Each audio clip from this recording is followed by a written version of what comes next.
Welcome my dear students to our next class of Management Theory and Practices. Okay. അപ്പോൾ നമ്മളിന്ന് പുതിയൊരു ക്ലാസ്സിൽ വന്നിരിക്കുകയാണ്. അപ്പോൾ എന്ത് ചെയ്യാം, നമ്മൾ ക്ലാസ് ഓരോന്നും മുന്നോട്ട് പോവുകയാണ്. അപ്പോൾ നമ്മൾ ഉള്ളിലേക്ക് കയറി പോവുകയാണ്. ഐ തിങ്ക് ഇതൊരു 35-36 ക്ലാസ്സൊക്കെ ആയിരിക്കും. അതായത് that is in our half വേയിലാണ്. ഏകദേശം പകുതി പോർഷൻസ് നമ്മൾ എന്ത് ചെയ്തിട്ടുണ്ട്, കംപ്ലീറ്റ് ആയിട്ടുണ്ട്. അപ്പോൾ ഇടയ്ക്ക് സിലബസ് ഒക്കെ ഒന്ന് എടുത്ത് എന്ത് ചെയ്യുക, യു ജസ്റ്റ് ചെക്ക് ഇറ്റ്, എവിടെ വരെ ആയി നമ്മൾ എന്നുള്ളതൊക്കെ. സിലബസ് പ്രകാരം നമ്മൾ പോകുന്നില്ലേ, നിങ്ങളൊപ്പം ഞാൻ പോകുന്നുണ്ടോ എന്നുള്ളത് മാത്രമല്ല, നിങ്ങളതിൻ്റെ ഒപ്പം പഠിച്ചു പോകുന്നില്ലേ എന്നുള്ള കാര്യങ്ങളൊക്കെ എന്ത് ചെയ്യാം, പ്ലീസ് ചെക്ക് ട്ടോ. അത് പഠിക്കണം, പിന്നീട് കേൾക്കാം, പിന്നീട് കാണാം, യൂട്യൂബിലുണ്ടല്ലോ എന്നൊന്നും വിചാരിച്ചിരിക്കരുത് കേട്ടോ.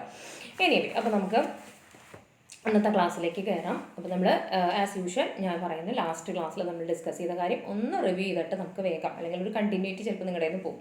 അപ്പോൾ നമ്മൾ ഡിസ്കസ് ചെയ്യേണ്ടായിരുന്നത് ഡിഫറെൻറ്റ് ട്രെയിനിങ് മെത്തേഡ്സുകളെ കുറിച്ചിട്ടാണ്. And in the last class that we have discussed about 2 training methods, that is on the job training and of the job training അല്ലേ.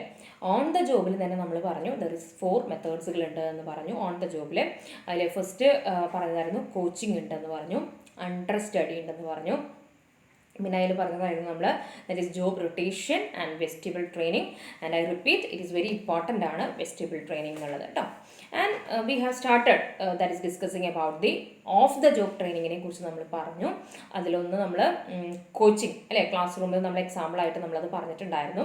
പിന്നെ അതിനകത്ത് നമ്മൾ പഠിച്ചത് ഗ്രൂപ്പ് ഡിസ്കഷൻ. അത് ഞാൻ പ്രത്യേകം പറഞ്ഞിരുന്നു, നിങ്ങൾ BBA MBA ക്കൊക്കെ അഡ്മിഷൻ പോകുന്ന സമയത്ത് ഗ്രൂപ്പ് ഡിസ്കഷൻ എന്ന മെത്തേഡ് വളരെ വളരെ വളരെ ഇമ്പോർട്ടൻ്റ് ആണ്. പിന്നെ നമ്മൾ പറഞ്ഞിട്ടുണ്ടായിരുന്ന അതിനകത്ത് മെത്തേഡ് കോൺഫറൻസസ് എന്ന് പറയുന്നതും ഒരു മെത്തേഡ് തന്നെയാണ് ഓഫ് ദ ജോബ് ട്രെയിനിങ് കൊടുക്കേണ്ടത്. 2 more points in that ടോപ്പിക്കിനകത്ത് 2 പോയിന്റ്സും കൂടി ഉണ്ട്. അത് 2 ഓഫ് ദ ജോബ് ട്രെയിനിങ് മെത്തേഡ്സുകളും കൂടി ഉണ്ട്. അതിൽ ഫസ്റ്റ് പറയുന്നതാണ് കേസ് സ്റ്റഡി മെത്തേഡ്. എന്താണ് case study method and what is case study method നമുക്ക് നോക്കാം കേട്ടോ. അതൊക്കെ ചോദിക്കാറുള്ളതാണ്. ഇത് ശരിക്കും പറയുകയാണെങ്കിൽ എന്താണ് വാട്ട് ഈസ് കേസ് സ്റ്റഡി, അതാണ് നമ്മൾ ആദ്യം പഠിക്കുന്നത്. What is case study? Case study is A written description of A story, incident, organisation or A situation. അപ്പോൾ കൃത്യമായിട്ട് മനസ്സിലാക്കുക, കേസ് സ്റ്റഡി എന്ന് പറഞ്ഞാൽ എന്താണ്. ഒരു കേസ് സ്റ്റഡി എന്ന് പറയുന്നതാണ് റിട്ടൺ ആണ്, അത് എഴുതിയിട്ടുണ്ടായിരിക്കും. എന്തിനെ കുറിച്ചിട്ടായിരിക്കും, എന്തെങ്കിലും ഒരു സ്റ്റോറി അല്ലെങ്കിൽ എന്തെങ്കിലും ഒരു ഇൻസിഡൻറ്റ്, അതായത് ഓർഗനൈസേഷനിൽ നടന്നിട്ടുള്ള എന്തെങ്കിലും സംഭവം അല്ലെങ്കിൽ ഓർഗനൈസേഷനെ കുറിച്ച് അല്ലെങ്കിൽ ഓർഗനൈസേഷനിൽ ഉണ്ടായിട്ടുള്ള ചില സിറ്റുവേഷൻസിനെ കുറിച്ചിട്ടും എഴുതി തയ്യാറാക്കിയൊരു ഡിസ്ക്രിപ്ഷനാണ് എന്തെന്ന് പറയുന്നത്, ഒരു കേസ് സ്റ്റഡി എന്ന് പറയുന്നത്. അതായത് എന്നിട്ട് പറഞ്ഞിരിക്കുകയാണ്, similar thing may happen when the employee is working and has to face the situation. അതായത് ആ എഴുതി തയ്യാറാക്കി വെച്ച കേസ് ഉണ്ടല്ലോ, അത് എഴുതി ഇങ്ങനെ തയ്യാറാക്കി വെക്കണത് തന്നെ അതാണ്. ഇനി ഇതേപോലത്തെ ഇപ്പോൾ ഇതിലെന്താണ് എന്തെങ്കിലും ഒരു വർക്കിങ്ങിൽ ഒരു ആക്സിഡൻറ്റ് നടന്നു, അതായത് ഫാക്ടറി ഒക്കെ ആകുമ്പോൾ അങ്ങനെയുള്ള കാര്യങ്ങളൊക്കെ ഉണ്ടാകാം. അപ്പോൾ അതിനെക്കുറിച്ചിട്ട് അത് വെക്കും. അപ്പോൾ അങ്ങനെയാണെങ്കിൽ what to do in that particular situation, അത് അറിയാനാണ് നമ്മളിവിടെ ചെയ്യുന്നത്. അപ്പോൾ അത് ചിലപ്പോൾ അതേപോലത്തെ കാര്യങ്ങൾ എന്ത് ചെയ്യും, വീണ്ടും സംഭവിക്കാം അല്ലേ. ഫാക്ടറിയിൽ അങ്ങനത്തെയുള്ള അപകടകരമായിട്ടുള്ള ഫാക്ടറികളാണെന്നുണ്ടെങ്കിൽ സംഭവിക്കാം. അപ്പോൾ അന്നത് ആ അപകടം ഒഴിവാക്കാൻ എന്താണ് ചെയ്തത് എന്നുള്ള കാര്യത്തെക്കുറിച്ചൊക്കെ അവിടെ റിട്ടേൺ ചെയ്ത് കൃത്യമായിട്ട് എഴുതി തയ്യാറാക്കി വെച്ചിട്ടുണ്ടായിരിക്കും എന്നാണ് പറയുന്നത്. എന്നിട്ട് it may relate to a particular problem or decision making. അത് മേ ബി അന്ന് അത് എടുത്തിട്ടുള്ള ഡിസിഷൻ എന്തായിരുന്നു, അന്ന് എങ്ങനെയാണ്, how that problem has been solve എന്നുള്ള കുറിച്ചൊക്കെ ഈ കേസ് സ്റ്റഡിക്ക് അകത്ത് എഴുതി തയ്യാറാക്കും. നിങ്ങൾ MBA ക്കൊക്കെ പോകുമ്പോൾ കേസ് സ്റ്റഡി പഠിക്കാനുണ്ടാവും കേട്ടോ. നിങ്ങൾക്ക് തന്നെ ചിലപ്പോൾ ഓർഗനൈസേഷൻ ബിഹേവിയർ പേപ്പറൊക്കെ വരുമ്പോൾ ചിലപ്പോൾ കേസ് സ്റ്റഡീസ് ഉണ്ടായിരിക്കും. അപ്പോൾ നിങ്ങൾക്ക് ഒന്നും കൂടി അതിനെക്കുറിച്ച് കിട്ടും. അപ്പോൾ അത് ഒരു ഫാക്ടറിയിലുണ്ടായിട്ടുള്ളൊരു സംഭവം അല്ലെങ്കിൽ ഓഫീസിൽ വർക്കിംഗ് അറ്റ്മോസ്ഫിയറിൽ ഉണ്ടായിട്ടൊരു സംഭവം അതിനെക്കുറിച്ച് എഴുതി തയ്യാറാക്കി വെച്ചിരിക്കുന്നതാണ്. അന്ന് അത് എന്ത് തീരുമാനമാണ് എടുത്തത്, എന്ത് സൊല്യൂഷനാണ് എടുത്തത്, how the resolve that problem എന്നുള്ള കാര്യങ്ങളെല്ലാം എഴുതി തയ്യാറാക്കി വെച്ചിട്ടുണ്ടായിരിക്കും. എന്നിട്ട് ഇതെങ്ങനെയാണ് ഈ ട്രെയിനിങ് മെത്തേഡായിട്ട് യൂസ് ചെയ്യണം എന്നുള്ളതാണ്. ആസ് യൂഷ്വൽ ട്രെയിനീസ് വരുന്നു. The trainees are asked to develop alternative solution and select one. അപ്പോൾ ഈ ഒരു കേസ് സ്റ്റഡി അവർക്ക് കൊടുക്കും. അപ്പോൾ ആ കേസ് സ്റ്റഡിയിൽ അന്ന് എടുത്തിട്ടുള്ളത് എന്താണ് എന്നുള്ള, അല്ലെങ്കിൽ എന്താണ് ആ കേസ് സ്റ്റഡിയിൽ അപ്പോൾ എടുത്തിട്ടുള്ളൊരു സൊല്യൂഷൻ എന്നൊക്കെ അതിനകത്ത് ഉണ്ടായിരിക്കും. എന്നിട്ട് ട്രെയിനീസിൻ്റെ അടുത്ത് പറയണത്, നിങ്ങളാണെങ്കിൽ നിങ്ങൾ എന്തായിരിക്കും ഇതിനൊരു ഓൾട്ടർനേറ്റീവ് സൊല്യൂഷൻ പറയും. അപ്പോൾ ഇതിലേക്കുള്ള സൊല്യൂഷൻ അവിടെ കിടന്നോട്ടെ, അല്ലാതെ what you will do in that particular situation എന്ന് അവരോട് ചോദിക്കും. അപ്പോൾ അതാണ് കേസ് സ്റ്റഡി മെത്തേഡ് എന്ന് പറയുന്നത്. The trainees are asked to develop alternative solutions and select one. It help. അപ്പോൾ എന്തിനാണ് ഇത് കുറച്ച് നിങ്ങൾക്ക് തോന്നാം ഇത് നല്ല ബുദ്ധിമുട്ടാണല്ലോ നമ്മളെന്ത്, പക്ഷെ അതൊരു മസ്റ്റാണ്. എന്തിനാണ് ഈ ഒരു ടൈപ്പ് ഓഫ് ട്രെയിനിങ് കൊടുക്കുന്നത്, that is to improve their analytical skills, reasoning ability and problem solving skill. ഒരു എംപ്ലോയിയുടെ എന്തൊക്കെ കൂട്ടാനായിട്ടാണ് അനലിറ്റിക്കൽ സ്കിൽ എന്നൊരു കാര്യത്തെ വിശകലനം ചെയ്യാനുള്ള അയാളുടെ കഴിവ്, റീസണിങ് എബിലിറ്റി, അതായത് ലോജിക്കലി എങ്ങനെ തിങ്ക് ചെയ്യുക, എങ്ങനെയാണ് ആ ഒരു സിറ്റുവേഷനിൽ ലോജിക്കലി അത് എങ്ങനെ സോൾവ് ചെയ്യണം, ലോജിക്കലി എന്ന് പറഞ്ഞാൽ നമ്മൾ സെൻസിബിളായിട്ട് എങ്ങനെ അത് ആലോചിക്കണം, എങ്ങനെയാണൊരു പ്രോബ്ലം മുന്നിൽ വന്നിട്ടുണ്ടെങ്കിൽ എങ്ങനെയാണ് അത് സോൾവ് ചെയ്യേണ്ടത്, നമ്മൾ പകച്ചിരിക്കുകയല്ല, അല്ലെങ്കിൽ എന്താണ് നിങ്ങൾ ചെയ്യേണ്ടത്, അങ്ങനെയുള്ള സ്കില്ല് കൂട്ടാൻ വേണ്ടിയിട്ടാണ് ഈ ഒരു ടൈപ്പ് ഓഫ് ട്രെയിനിങ് മെത്തേഡ് എംപ്ലോയീസിനെ കൊടുക്കുന്നത്. അതായത് when employees encounter such problems or situations in real life situations, അതായത് ചിലപ്പോൾ ഫാക്ടറിയിൽ അങ്ങനെയൊന്നും ഉണ്ടായിട്ടുണ്ടാവില്ല, ചിലപ്പോൾ അതൊരു ഇങ്ങനെ എഴുതി ഉണ്ടാക്കുന്നതാവാം. അപ്പം അങ്ങനെ ഉണ്ടായിട്ടുണ്ടെങ്കിൽ എന്താണ് താങ്കൾ ചെയ്യാൻ പോകുന്നത് അതറിയാൻ വേണ്ടിയിട്ടാണ്. ചിലപ്പോൾ നമുക്ക് പലതരത്തിൽ റിയാക്ട് ചെയ്യാമല്ലേ, നമുക്ക് എന്തെങ്കിലും ഒരു അപകടം നടന്നാൽ സ്റ്റണ്ണായിട്ട് ഇങ്ങനെ നിൽക്കാം, അയ്യൻ്റെ അമ്മയെ നിലവിളിച്ചിട്ട് നമ്മൾ ഓടിപ്പോകും അല്ലേ, അപ്പോൾ അങ്ങനെ സംഭവിക്കാം, അതൊക്കെ ഉണ്ടാവാം. അപ്പം അത് അങ്ങനെ പല പല ആളുകൾ റിയാക്ട് ചെയ്യും. ചിലർ എന്ത് ചെയ്യും, ഒന്നും അറിയാത്ത മട്ടിൽ നിന്ന് പോകാം, ചിലർ ഹെൽപ്പ് ചെയ്യാനായിട്ട് മുന്നോട്ട് വരും. പക്ഷെ അപ്പോൾ ഹെൽപ്പ് ചെയ്യാൻ വരുമ്പോൾ അവനവൻ്റെ അപകട സാധ്യത ചിലപ്പോൾ ഓർക്കില്ല. അപ്പോൾ പല തരത്തിലുള്ള ആളുകൾ ബിഹേവ് ചെയ്യാൻ, കാരണം ഹ്യൂമൺ എന്നുള്ള സംഭവം അവിടെ ഉണ്ട്. അപ്പോൾ അങ്ങനെ റിയൽ ലൈഫ് സിറ്റുവേഷനിൽ വന്നിട്ടുണ്ടെങ്കിൽ ഏറ്റവും മോസ്റ്റ് പ്രോബബിൾ മാനറിൽ ഹൗ വിൽ യു ആക്ട് എന്നുള്ളതാണ് അതാണ് ഈ ട്രെയിനിങ് മെത്തേഡ് യൂസ് ചെയ്യണത്. And how they face this situation and take proper appropriate decisions or action. ആ സമയത്ത് എങ്ങനെയാണ് നിങ്ങളൊരു സെൻസിബിൾ ആയിട്ടുള്ള അല്ലെങ്കിൽ അപ്രോപ്രിയേറ്റ് ആയിട്ടുള്ള തീരുമാനം അല്ലെങ്കിൽ ഒരു ആക്ഷൻ എടുക്കുക, ഇതറിയാൻ വേണ്ടിയിട്ടാണ് ഈ ഒരു ടൈപ്പ് ഓഫ് ട്രെയിനിങ് കൊടുക്കുന്നത്. അപ്പോൾ ഇതൊരു ചെറിയൊരു കുട്ടിക്കളി പോലെയല്ല. കേസ് സ്റ്റഡി മെത്തേഡ് എന്ന് പറഞ്ഞിട്ടുണ്ടെങ്കിൽ അത്രമാത്രം പ്രത്യേകിച്ച് അവരുടെ അനലിറ്റിക്കൽ സ്കിൽസൊക്കെ അറിയാനായിട്ട്, പ്രോബ്ലം സോൾവിങ് സ്കിൽസൊക്കെ അറിയാൻ വേണ്ടി യൂസ് ചെയ്യുന്ന ഒരു ഓഫ് ദ ജോബ് ട്രെയിനിങ് മെത്തേഡാണ് case study method. Clear? Next ആണ് റോൾ പ്ലേയിങ് മെത്തേഡ്. റോൾ എന്ന് പറഞ്ഞാൽ ROLE എന്ന് തന്നെ ആലോചിക്കുക. റോൾ നമുക്ക് സിനിമയിലും റോൾ കിട്ടുക, ആ ഒരു സെയിം കോൺസെപ്റ്റിലേക്ക് വന്നു. സിനിമയിലും റോൾ കിട്ടുക എന്ന് പറഞ്ഞാൽ എന്താണ്, അല്ലെ, സിനിമാ നടന്മാരും നടികളൊക്കെ എന്താ ചെയ്യുന്നത്, അവർ ആ ഒരു കഥാപാത്രമായി മാറിക്കൊണ്ട് അവർ അഭിനയിക്കുന്നു. റിയൽ ലൈഫിൽ അവർ അങ്ങനെയൊന്നുമല്ല അല്ലേ. അപ്പം അതേപോലെ തന്നെയുള്ളൂ ഒരു എന്ത് ചെയ്യും, ഒരു പൊസിഷൻ അവരോട് പറയും, ദാറ്റ് ഈസ് യു തിങ്ക്, അല്ലെങ്കിൽ you just imagine you are A manager. നമ്മൾ ചിലപ്പോൾ വന്നിട്ടേ ഉണ്ടാവുള്ളൂ, നമുക്ക് മാനേജർ എന്നുള്ളതൊന്നും നമ്മൾ ആലോചിച്ചിട്ടുണ്ടാവില്ല. എന്നിട്ട് പറയും ആ ഒരു മാനേജർ എങ്ങനെയൊക്കെ കാര്യങ്ങൾ ചെയ്യാം എന്ന രീതിയിൽ you have to act accordingly എന്ന് പറയും. അങ്ങനെ ചെയ്യുന്നതിനെയാണ് നമ്മൾ റോൾ പ്ലേയിങ് മെത്തേഡ് എന്ന് പറയുന്നത്. നോക്കാം എന്താണെന്നുള്ളത്. അപ്പോൾ ഞാൻ അതിൻ്റെ കോൺസെപ്റ്റ് പറഞ്ഞു തന്നു കേട്ടോ. Here in this method the participants are assigned roles. കണ്ടോ, അവർക്ക് ഓരോ റോളുകൾ ചെയ്യാനായിട്ട് ഇങ്ങനെ കൊടുക്കും. അണ്ടർ ഹൈപ്പോത്തിറ്റിക്കൽ സിറ്റുവേഷൻസ് എന്ന് പറഞ്ഞിട്ടുണ്ടെങ്കിൽ റിയലി അങ്ങനെ ഒരു സംഭവം നടന്നിട്ടില്ല, അങ്ങനെ സംഭവം നോട്ട് യെറ്റ് ഹാപ്പൺ, അങ്ങനെ ഒന്നും നടക്കാത്തൊരു സംഭവത്തെക്കുറിച്ച് ജസ്റ്റ് ഒരു സിറ്റുവേഷൻ ഇമാജിൻ ചെയ്യാൻ പറയുന്നതിനോട്. ഇമാജിൻ ചെയ്തിട്ട് അയാൾക്ക് നിങ്ങൾ അവിടെ ഉണ്ടെന്ന് സങ്കല്പിച്ചുകൊണ്ട് ചെയ്തോന്നൊക്കെ പറയില്ലേ. ഇപ്പോൾ സിനിമയിൽ റോള് അന്വേഷിച്ച് പോണവരോടൊക്കെ അവരോട് ആക്ട് ചെയ്യാൻ പറയുമ്പോൾ നിങ്ങളുടെ മുന്നിൽ ഒരാളുണ്ടെന്ന് വിചാരിക്കുക, അതനുസരിച്ച് നിങ്ങൾ ചെയ്യാം എന്നല്ലേ പറയാം. അപ്പോൾ അതേപോലെ തന്നെയാണ് ഇവിടെ ചെയ്യുന്നത്. They are asked, that is the employees are asked to demonstrate their roles expressing.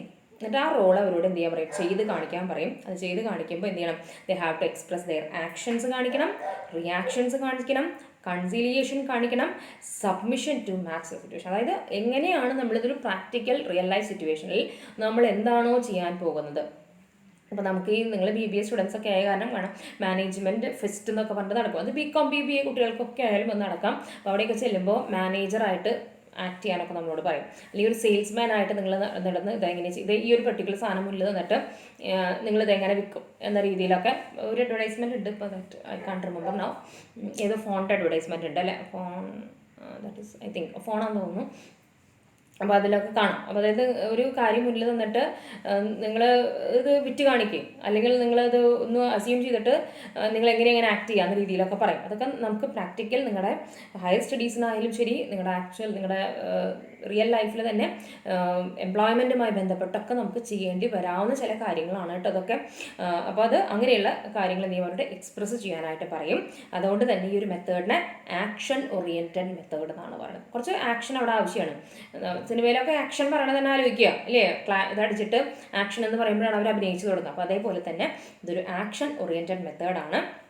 And by this method the employee will അല്ലെങ്കിൽ trainee will demonstrate their skills, leadership qualities and ability to play the role of a supervisor. ഇങ്ങനെ അവർ act ചെയ്തുകൊണ്ട് അവരുടെ കഴിവുകൾ, ഒരു leader ആവാനുള്ള അവർക്കുള്ള qualities, അതേപോലെ തന്നെ എന്താണ് ഒരു പ്രത്യേക ഒരു പെർട്ടിക്കുലർ സിറ്റുവേഷൻ വന്നാൽ ഹൗ ദേ വിൽ ഫേസ് എന്നുള്ളതൊക്കെ എന്ത് ചെയ്യാം അവരോട് അഭിനയിപ്പിച്ച് ഫലിപ്പിച്ച് കാണിക്കാനായിട്ട് പറയും. നമുക്കൊരു എക്സാമ്പിൾ തന്നിട്ടുണ്ട്, അതുകൂടി പറയുമ്പോൾ നിങ്ങൾക്ക് ഒന്നുകൂടി അത് ഈസി ആയിരിക്കും. For example, participants may be ask to play the role of supervisors, managers, trade union leaders etcetera. ഇവരൊക്കെ ഇമ്പോർട്ടൻ്റ് ആണ് അല്ലേ, ഒരു ഓർഗനൈസേഷൻ സംബന്ധിച്ച്. സൂപ്പർവൈസർ ഇമ്പോർട്ടൻ്റ് ആണ്, മാനേജർ ഇമ്പോർട്ടൻ്റ് ആണ്, ട്രേഡ് യൂണിയൻ ലീഡർ എന്ന് പറഞ്ഞാൽ വളരെ ഇമ്പോർട്ടൻ്റ് ആണ്. അങ്ങനെയുള്ളവരുടെയൊക്കെ റോളൊന്ന് ആക്ട് ചെയ്ത് കാണിക്കാനായിട്ട് അവരോട് പറയും. ക്ലിയർ? അതായത് ലീഡർഷിപ്പ് ക്വാളിറ്റീസ് ഒക്കെ അറിയാൻ വേണ്ടിയിട്ടാണ്. ഈ ഒരു മെത്തേഡ്, ഈ ഒരു ടൈപ്പ് ഓഫ് ട്രെയിനിങ് മെത്തേഡ് എന്തിനാണ് കൊടുക്കണമെന്നുണ്ടെങ്കിൽ that is to develop their interpersonal skills. അതായത് എങ്ങനെ അവർ ഇൻ്റർപേഴ്സണലി അങ്ങോട്ടും ഇങ്ങോട്ടും അവരെങ്ങനെ ആ കാര്യങ്ങൾ കമ്മ്യൂണിക്കേറ്റ് ചെയ്യുന്നു, എങ്ങനെ അവർ ആ സന്ദർഭത്തിലൊന്നും ഉയരാന്ന് പറയില്ലേ, ആ രീതിയിൽ അവരെങ്ങനെ കാര്യങ്ങൾ ചെയ്യുന്നു, അവർ ഇൻ്റർപേഴ്സണൽ സ്കിൽസ് എങ്ങനെ കൂട്ടാം. അതായത് ഒരു ഗ്രൂപ്പ് വരുമ്പോൾ ആ ഗ്രൂപ്പിൽ നിന്നുകൊണ്ട് അവർ ഹൗ ദേ വിൽ ആക്ട് എന്നുള്ളതാണ് ഈ ഒരു ട്രെയിനിങ് മെത്തേഡ് കൊണ്ട് ഉദ്ദേശിക്കുന്നത്. ഇത് എപ്പോഴാണ് യൂസ് ചെയ്യാന്നുണ്ടെങ്കിൽ it is used when employees have to face conflict resolution, customer service, negotiation with third parties etcetera. ഇതൊക്കെ ഒരു ഓർഗനൈസേഷനിൽ ഉണ്ടാകാവുന്ന ചില സന്ദർഭങ്ങളാണ്, സാഹചര്യങ്ങളാണ്. അതായത് ഒരു പെട്ടെന്നൊരു കോൺഫ്ലിക്റ്റ്, ഒരു ഡിസ്പ്യൂട്ട്, അതായത് അവർ തമ്മിൽ എന്തെങ്കിലും ഒരു അഭിപ്രായ വ്യത്യാസങ്ങൾ വന്നു. അപ്പോൾ ആ സമയത്ത് നമ്മളെങ്ങനെയാണ് നമ്മൾ ആക്ട് ചെയ്യണത്, അതൊക്കെയാവും ചിലപ്പോൾ ചില സിറ്റുവേഷൻ. അവിടെ ഒരു എംപ്ലോയീസിൻ്റെ അടി നടന്നു. As a union leader how you will solve your problem എന്നായിരിക്കും, how you will solve that problem എന്നായിരിക്കും ചിലപ്പോൾ ചോദിക്കുന്നുണ്ടാവാം. അപ്പോൾ അതുപോലെ തന്നെ ഒരു കസ്റ്റമർ സർവീസ്, ഒരു കസ്റ്റമർ വരുമ്പോൾ നിങ്ങൾ എങ്ങനെ പെരുമാറുന്നു ഒന്ന് അഭിനയിച്ച് കാണിച്ചു തരും എന്നൊക്കെയായിരിക്കും നമ്മൾ പറയേണ്ടാവുക. പിന്നെ ഒരു നെഗോഷിയേഷൻ വിത്ത് തേർഡ് പാർട്ടി, ഒരു തേർഡ് പാർട്ടിയുമായിട്ട് നമുക്കൊരു എഗ്രിമെൻറ്റിലെത്തണം.